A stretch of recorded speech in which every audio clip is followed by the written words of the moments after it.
¿Qué hizo su empresa para ahorrar dinero pero terminó costándole mucho dinero a la empresa? Solíamos obtener un viático de viaje para nuestras comidas.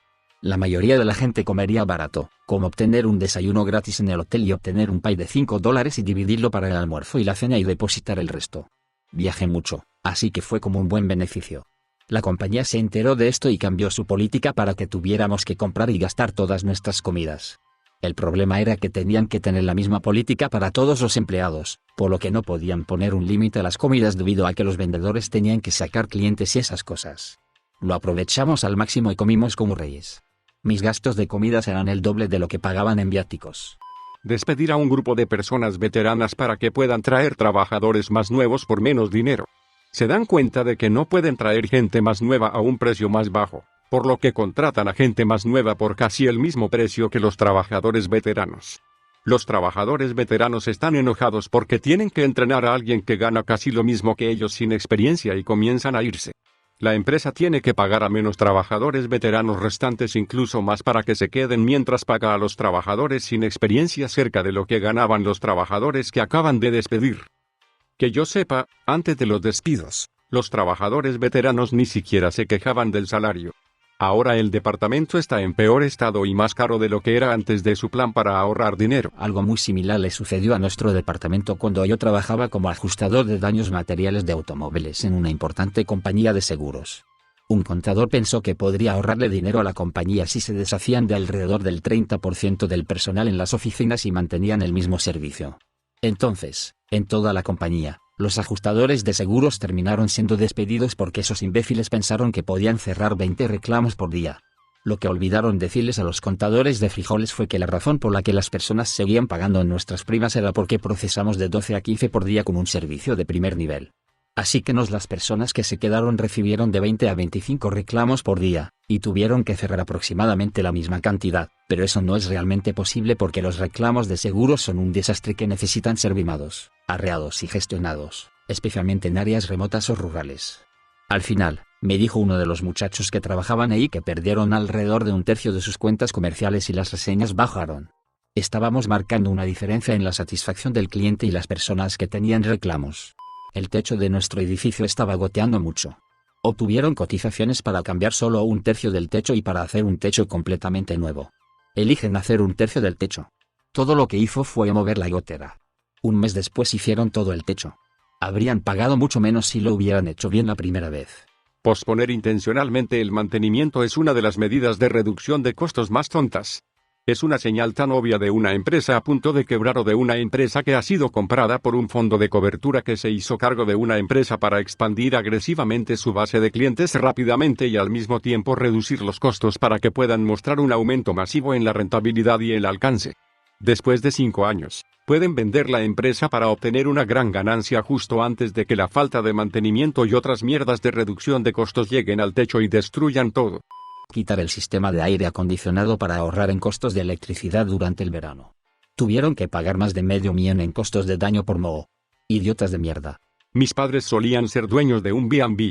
Se lo alquilaron a alguien que, en el invierno, canadiense, decidió que no había suficientes personas para mantener la calefacción encendida, así que la apagaron en una parte del lugar, lo que resultó en más de 100,000 en daños por agua de tuberías congeladas. Donde vivo en Canadá, la calefacción no se puede apagar por ese motivo.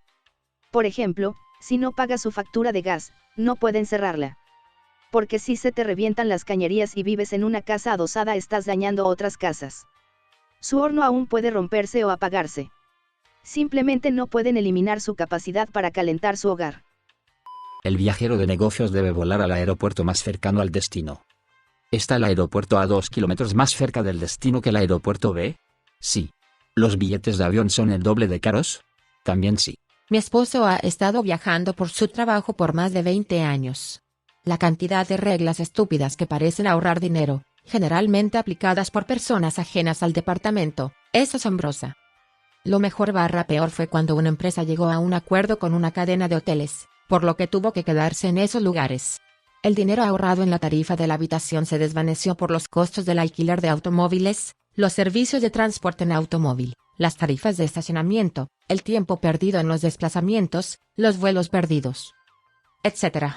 Otra de las brillantes ideas es enviarle el equipo que necesitaba en vez de pagar la tarifa de $100 por equipaje extra. ¿Adivina cómo resultó eso? Cuando mi esposo renunció por un trabajo mejor 6 meses después, todavía no habían encontrado esas cajas. Se trasladó el soporte telefónico corporativo del Reino Unido a la India para una empresa muy grande, a pesar de que el contrato decía soporte garantizado en el Reino Unido. Más de 50.000 teléfonos cancelados y movidos a su rival. Esto puso a HP en mi lista de empresas boicoteadas. Hace mucho tiempo, tenían un soporte de centro de llamadas nacional que era excelente. Individuos profesionales que trabajarían con los clientes para solucionar problemas. Demonios, cuando estaba de viaje y el cargador de mi computadora portátil falló, me enviaron uno nuevo al hotel con entrega urgente sin cargo porque todo estaba en garantía. Luego subcontrataron o trasladaron todo a la India. La calidad del soporte decayó rápidamente, hasta un punto en el que tengo la sensación de que HP o la empresa operadora del centro incentivan a los representantes para alienar y abusar de los clientes.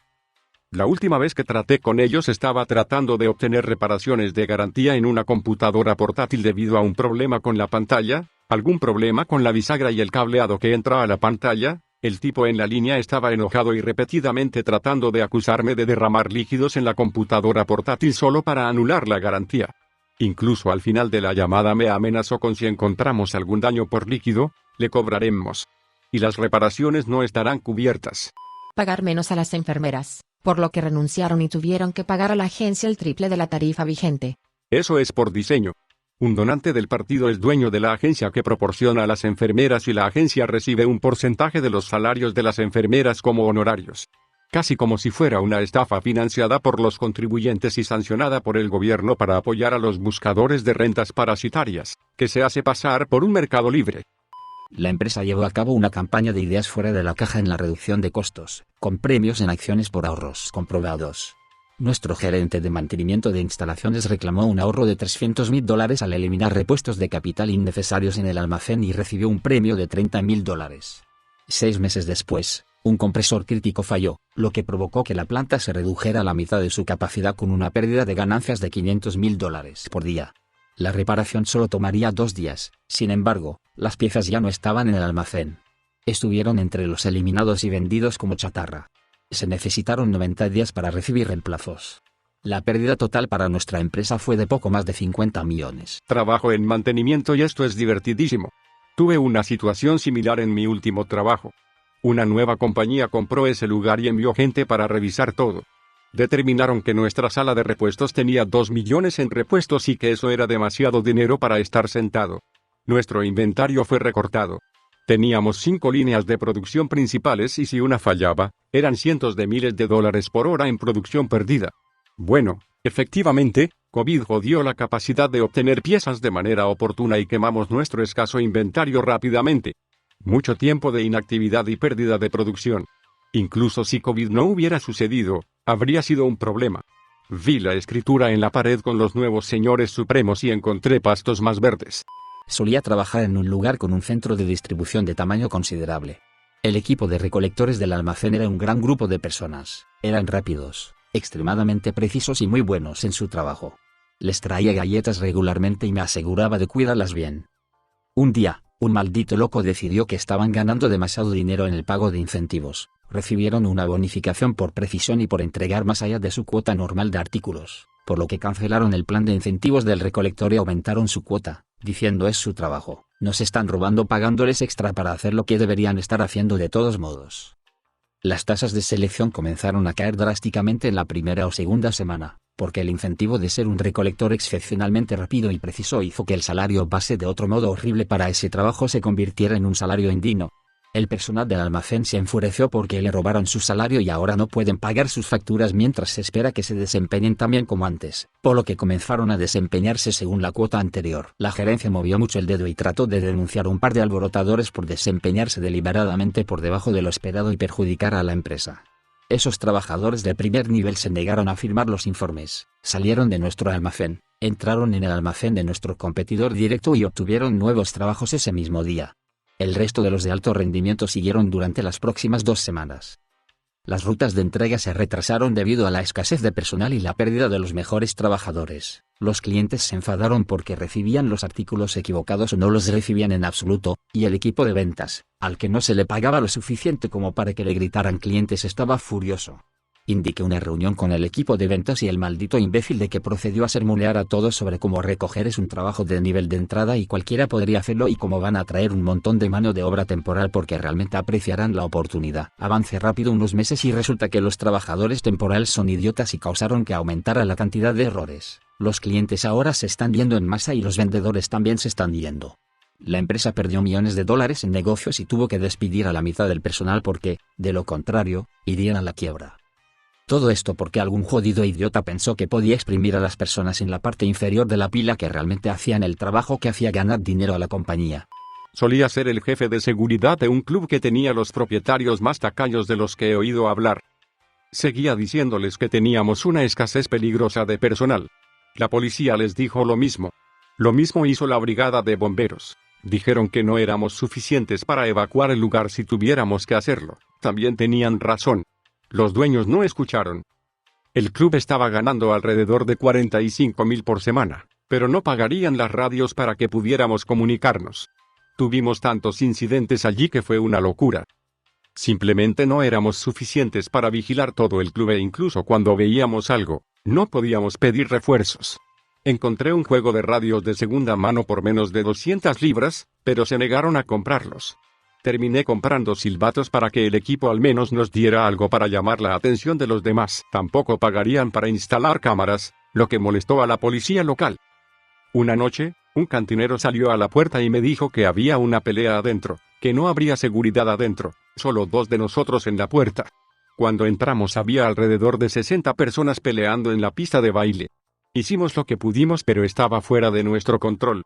Eventualmente, la policía llegó, pero no quiso entrar. Se quedó afuera y esencialmente nos dio instrucciones de echar a todos y ellos los mantendrían fuera. Pasamos 45 minutos sacando a la gente de allí. Muchas personas resultaron heridas y después de la pelea, uno de los tipos que había estado peleando regresó y apuñaló a un tipo con el que había peleado. La policía decidió que ya era suficiente y se acercó al consejo que, como era de esperar, revocó la licencia del local. Perdieron el club por completo. Alguien que conozco trabajaba para la empresa de polipastos más antigua de Estados Unidos. Decidieron subcontratar la producción a China. El costo del transporte, las pérdidas, las aduanas, etc. Hicieron que los polipastos chinos fueran tan caros como los estadounidenses y luego la empresa china robó los planos para fabricarlos y venderlos por menos. No darle un ligero aumento al tipo que hace 2.5 trabajos de tiempo completo, sino dejarlo irse y pagarle a 3 personas nuevas, combinadas, al menos el doble de lo que le estaban pagando para hacer todo el mismo trabajo con un nivel de calidad del 65%. Tenía eso en mi empresa, este tipo era un gran trabajador, hacía el trabajo de 3 personas, pidió un aumento y el presidente en cambio le dio un consejo de gasto. En lugar de ir al cine con tu familia, ve a la playa, es gratis. Terminó renunciando por un mejor trabajo y tuvieron que contratar a 4 personas para hacer el mismo trabajo que él, a cada uno de ellos se les pagó más que a él. Tercerización del call center a Centroamérica. Éramos una de las únicas empresas en nuestra línea de trabajo que solo operaba en los Estados Unidos y los clientes nos amaban por eso. Su base de clientes se redujo en 1/3 dentro de los 2 años posteriores a la subcontratación, y ahora están colgando de un hilo. No me sorprendería que se hundieran en los próximos 5 años. Trabajé en una empresa muy grande y famosa que tenía cientos de llamadas de cobranza en los Estados Unidos. Estas son las personas que llaman cuando te faltan pagos con tarjeta de crédito. No es un trabajo fácil porque nadie quiere esa llamada. Las finanzas corporativas querían reducir los costos y exigieron que nos trasladáramos al extranjero. Así lo hicimos. Fuimos a Irlanda. Cables de fibra óptica a los Estados Unidos, personal que habla inglés, acentos que les encantan a los estadounidenses y un ahorro de costos de alrededor del 40%. Además, la cantidad recaudada por llamada batió récords. Gran victoria. Finanzas no estaba feliz. El personal en la India es incluso más barato. Debes cerrar Irlanda y mudarte a la India. Pero no una gran ciudad en la India. Los sueldos ahí son demasiado altos. Ve al campo. ¿Quieres adivinar qué pasó? Tomó una eternidad configurar el centro de llamadas. El sitio de construcción fue allanado todas las noches y los materiales fueron robados. Tuvieron que contratar seguridad adicional para garantizar que los cables de cobre instalados durante el día no fueran robados durante la noche. Tomó 4 veces el tiempo de configuración y la infraestructura de comunicaciones fue mucho peor. Al final, el costo de construcción, la mala calidad de las llamadas y los acentos indios que generalmente no les gustan a los estadounidenses dieron como resultado una reducción en la recaudación de dinero que significaba que estábamos peor que cuando comenzamos. Pero el jefe de finanzas obtuvo un ascenso por su pensamiento innovador y su capacidad para reducir costos. Deducir el salario de alguien que se olvidó de hacer algo. La persona entró con fuerza con un abogado y los llevó a los tribunales. Argumentó que la empresa fue la que no creó los procedimientos adecuados y controles y equilibrios para un proceso complicado, y venció a la empresa en los tribunales y el empleado recibió una indemnización por daños y perjuicios. Eso fue mucho más que la cantidad perdida inicial. Era bastante obvio para cualquiera que la compañía tenía la culpa. De hecho, me había ido antes de que se resolviera el asunto, y un factor fue que pensé que serían derrotados en la corte y terminarían buscando hacer algunos despidos después. Me parece divertido que las empresas piensen que joder a sus trabajadores es la mejor manera de ahorrar dinero. Cuando, de hecho, son la razón por la que a su empresa le está yendo tan bien en primer lugar. Si hay que joder a alguien es a la dirección. La empresa fintech para la que trabajé decidió deslocalizar todos los trabajos de soporte técnico a la India, lo que resultó en que aproximadamente 35 de nosotros capacitamos a nuestros reemplazos durante 3 meses hasta que terminaron nuestros trabajos. Ni siquiera un mes después de mi último día, muchos otros ex colegas y yo recibimos llamadas de la gerencia preguntándonos si queríamos recuperar nuestros antiguos trabajos, pero legalmente sería un contrato de 12 meses ya que recibimos una indemnización por despido. Casi todos se negaron. Recibí actualizaciones periódicas de un amigo que realmente regresó y los últimos 12 meses han sido una espiral de muerte. Casi todos los clientes importantes se fueron a favor de nuestros competidores, los que quedan todavía están enojados y ansiosos por irse, y 4 personas están mirando las colas de tickets que antes gestionábamos 35 de nosotros. Una empresa de $1.000 millones era rentable y próspera, pero la decisión de ahorrar, no sé, un par de millones de dólares, terminó por sabotear todo el negocio. Gran trabajo. Dejó de dar aumentos salariales al personal de nivel inferior. Todo el personal recibió una formación muy específica sobre nuestro producto. Años de tenencia y experiencia detrás de ellos para ayudar a los clientes. La mayoría del personal titular se fue, y ahora tienen una puerta giratoria constante de personal, que pagan una fortuna para capacitar, solo para verlos irse 6 meses después. Cuando llegó el cierre, inmediatamente decidieron ahorrar dinero, dando licencia a casi todo el personal para obtener algo de dinero del gobierno. Pero éramos una empresa de software. Todo el mundo podría haber escrito software desde casa. Y eso es precisamente lo que hicieron todos nuestros competidores. Entonces, primero, nos quedamos atrás masivamente. En segundo lugar, las personas con licencia se pusieron ansiosas y renunciaron a nuevos trabajos que les permitieron, ya sabes, trabajar. En tercer lugar, el pequeño puñado de personas que quedaron en la empresa de repente se vio abrumado por las demandas y se quemó y se molestó. Podríamos haber avanzado tanto agregando funciones relevantes para COVID a nuestra aplicación, como lo hicieron nuestros competidores. Pero no. El pánico a corto plazo condujo a pérdidas a largo plazo.